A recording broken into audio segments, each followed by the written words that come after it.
SD, your Yes, sir. thoughts on the draw, 2 trips to Egypt, your feelings on what this is? I think very exciting. I think apart from our position, things you look at are logistics, environment. I think we're very fortunate with that role in terms of 2 trips to a top country. I mean, we have a little bit of revenge with Zamalek. I think you heard the stats. Last time we played them was 1993.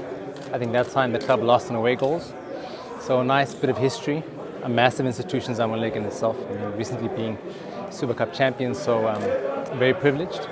Al Masri again, a top club, and I think it's 2 countries from the same country. I think it kind of helps us plan our routes and logistics. And I think also Zesco, of course, we have a bit of history with Zesco too. I mean, the last time we played Zesco, they beat us. I think it's 5-2, and we've never beaten a Zambian team.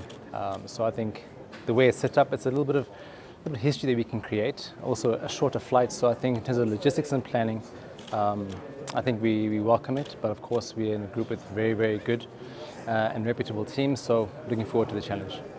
I mean, one would think you guys would also back yourselves, given that your last run in the Champions League, you went all the way to the final. So when you go into this one as well, first in the Confed Cup group stages, the idea would be to pivot it on the other side. I think every single team that is participating is playing to win. If you're just playing to participate, I don't think you'd be in this competition. So, of course, that was a different competition, different stakes. Things happened differently. COVID was happening. The crowds weren't really in the stadium, so we're very motivated and excited to be playing in full stadiums.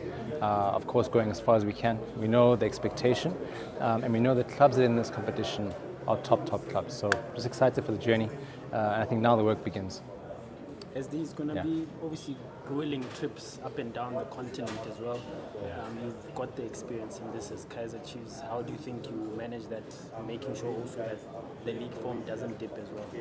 I think that talks to some of why we recruited some of the players we did this year. I mean, we're not normally a team that has the size of squad that we have. I think it's very calculated, as this is one of the reasons why logistics, traveling, the potential of injuries, form dipping, different competitions to play. So I think we can prepare as best we can. I think the squad size, the squad's quality, and I think also our sports science and medical department at this moment in time is going to play a crucial role, preparing the guys, injury prevention. So I think knowing where we're going now, we can sit and plan logistics and understand, how do we weave through the different competitions. But I think we're very much aware of what's facing us. I think the squad size and group will be, a big plus going into the tournament. The group stage will also go into that transfer window as well. Good timing for you to assess and then maybe even beef up the team as well.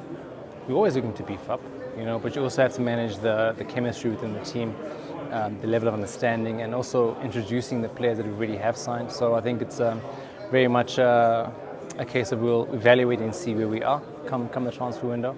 But I think there's many players right now who are just being integrated into the team, others still to get their chance. So it's about getting the cohesion right, as opposed to just using every single transfer window just to bring players in. So if the need arises, I think we're on the front foot and always looking. But I think the squad at the moment in time needs a little bit of time to settle, and everyone needs to give their time to bring what they can. But we're always looking. How important is like an advanced team for Chiefs in this competition? Massive, and I think it's something the club has always done.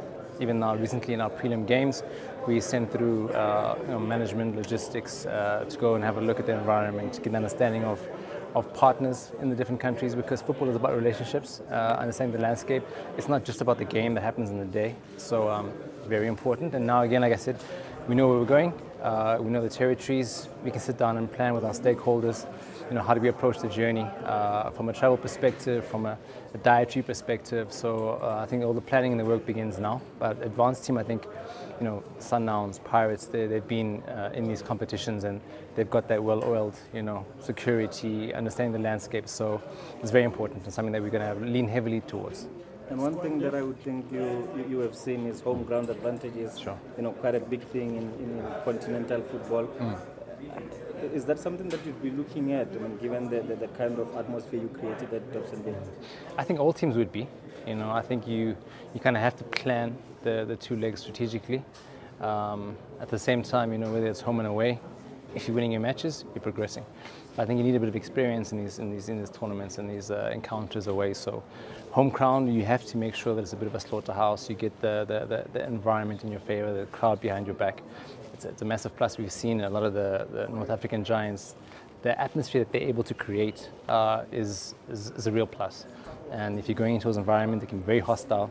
So we're trying to create that ourselves and to use the people's energy to make us propel to victory. So Dobsonville is an option. So Dobsonville isn't accredited stadium for the group stages, so it was just for the prelim. So I think it's a very important question because I know the atmosphere was amazing, you were electric, we were back in the guts, we were back with the people, and it really showed. They came out of their numbers, the energy was amazing, but unfortunately, and it's important for us to say it, is that Dobsonville isn't accredited for the CAF Confed stages, so it won't be a venue that we're able to use. Can we swap, sir?